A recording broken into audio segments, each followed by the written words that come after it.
Bonjour, je vais vous faire part d'un message et si celui-ci vous interpelle, eh bien n'hésitez pas à le commenter, n'hésitez pas à le partager, n'hésitez pas à nous écrire, nous ne manquerons pas de vous répondre. Je vous laisse maintenant avec celui-ci. Je viens aujourd'hui vous parler d'un message que j'ai reçu maintenant il y a plusieurs années et que nous avions, mon époux et moi, diffusé sur les réseaux sociaux en 2022. Malheureusement, nous faisons le triste constat qu'au jour d'aujourd'hui, ce message est toujours d'actualité. Et c'est un message que je vous invite à écouter et à méditer profondément. Ce message s'intitule « Retrouvons notre liberté ». Nous allons entrer en 2023 et un gros nuage noir est sur notre pays. Ce gros nuage noir, nous en parlions maintenant il y a plus de 10 ans en arrière et nous invitions le peuple de Dieu à se préparer pour des temps difficiles qui arrivaient. Et là, sur l'ensemble de notre pays, nous pouvons faire le constat que ce gros nuage noir est bien présent. Alors, est-ce que le Seigneur reste silencieux ou est-ce qu'il parle encore aujourd'hui et il veut encore adresser un message à son peuple? Il faut avouer que la voix prophétique est peu écoutée et également que la voix prophétique est souvent traînée dans la boue parce que tout un tas de prophètes se lèvent avec des messages doucereux, avec des messages que tout va bien. Mais est-ce que Dieu parle encore aujourd'hui véritablement? Alors, si vous entendez la voix de Dieu au travers de ce que je vais vous partager, eh bien n'endurcissez pas votre cœur. Il y a quelques années en arrière, j'ai reçu la vision de la Statue de la Liberté, portant un flambeau sur lequel il manquait la flamme. Et ensuite, le Seigneur m'a parlé de différentes manières. Alors, certains soulèveront peut-être que la Statue de la Liberté est un symbole franc-maçonnique, mais néanmoins, Dieu utilise ce qu'il veut pour nous parler. Alors, la Statue de la Liberté représente plusieurs choses et nous allons, si vous le voulez bien, ensemble les décortiquer. La première des choses, elle représente la justice parce qu'elle a dans ses mains une tablette. Elle représente aussi la flamme, celle de la liberté. Elle représente également la lutte contre l'oppression parce que celle-ci, la Statue de la Liberté, a à ses pieds des chaînes brisées.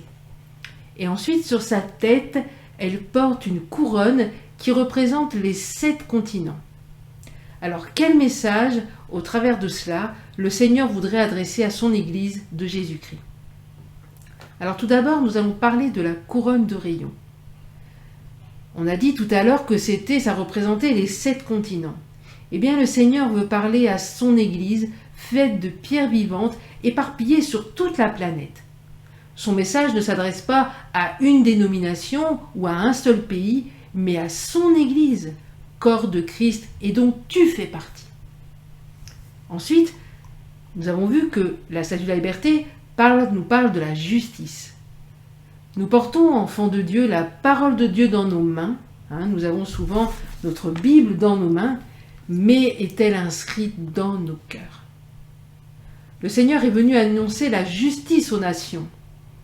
Et pour nous, les enfants de Dieu, il nous appartient de poursuivre, de rechercher la justice. Vous retrouvez ça dans Ésaïe, chapitre 51, verset 7.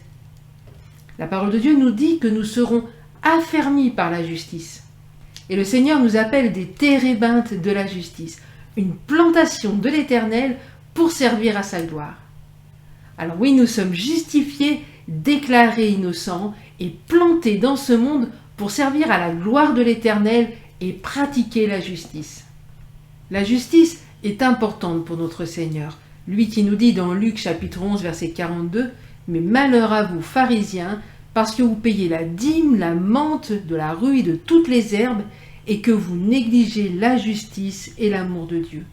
C'est là ce qu'il fallait pratiquer sans omettre les autres choses. » Nous avons vu également que la Statue de la Liberté représentait la lutte contre l'oppression.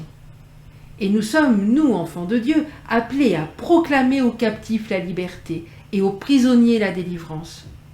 Alors peut-être que nous jeûnons, peut-être que nous prions, mais la parole de Dieu nous dit, dans Ésaïe chapitre 58, verset 6, « Le jeûne auquel Dieu prend plaisir est celui-ci.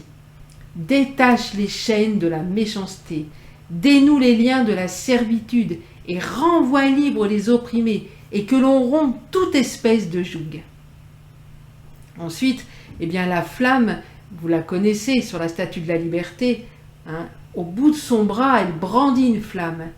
Et dans la vision que j'ai reçue, cette flamme était inexistante.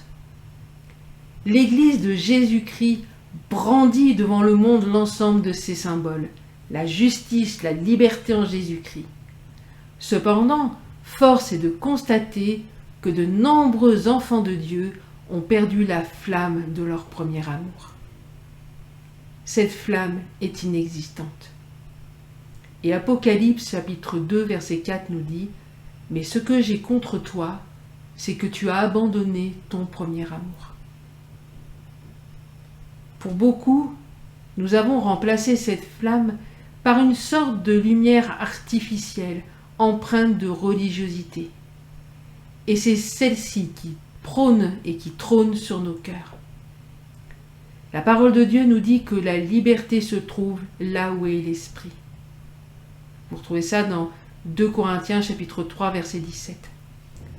Quand les actes religieux remplacent la vie de l'esprit, il n'y a plus de liberté, mais un joug pesant. Malheureusement, c'est ce que nous pouvons constater dans beaucoup de vies, dans beaucoup de communautés et mouvements chrétiens, fédérations. Nous devons retrouver cette flamme. Nous devons retrouver ce premier amour pour notre Seigneur. Nous avons laissé des dieux étrangers envahir nos cœurs, envahir nos pensées. Et en ce moment, nous voyons que nous sommes attirés par ces faux dieux. Le dieu argent, le dieu épanouissement personnel, le dieu prestige, le dieu ma religion, mon ministère. Tout d'abord, il nous appartient à chacun d'entre nous de tourner nos cœurs vers l'Éternel, le Dieu d'Israël, et d'ôter les dieux étrangers qui sont au milieu de nous en restaurant, à l'instar d'Élie, l'autel à notre Dieu. Il nous faut nous repentir et nous convertir, changer de direction pour suivre Jésus de façon radicale, pour que nos péchés soient effacés et que des temps de rafraîchissement viennent de la part de notre Seigneur. Nous voulons vivre ces temps de rafraîchissement, retrouvons notre premier amour pour Dieu.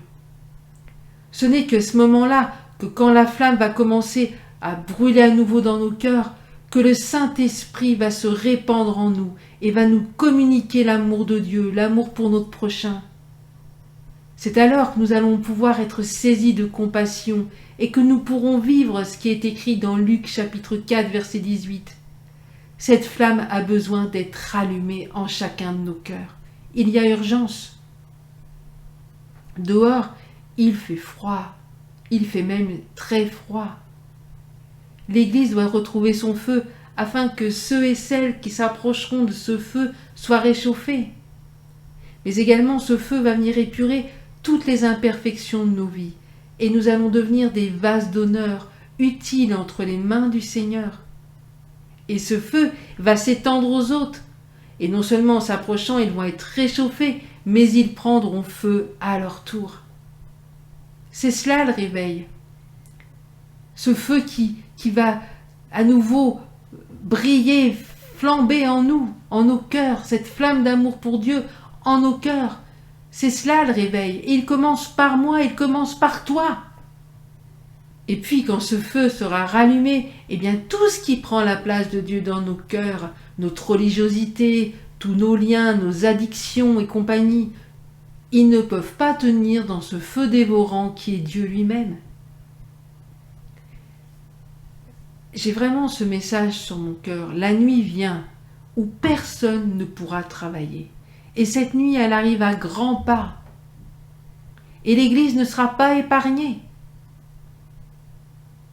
C'est encore le temps pour chacun d'entre nous, le temps pour toi qui m'écoutes, de te décider et de dire en ce jour, je veux que la flamme dans mon cœur soit rallumée. Demain, il sera peut-être trop tard.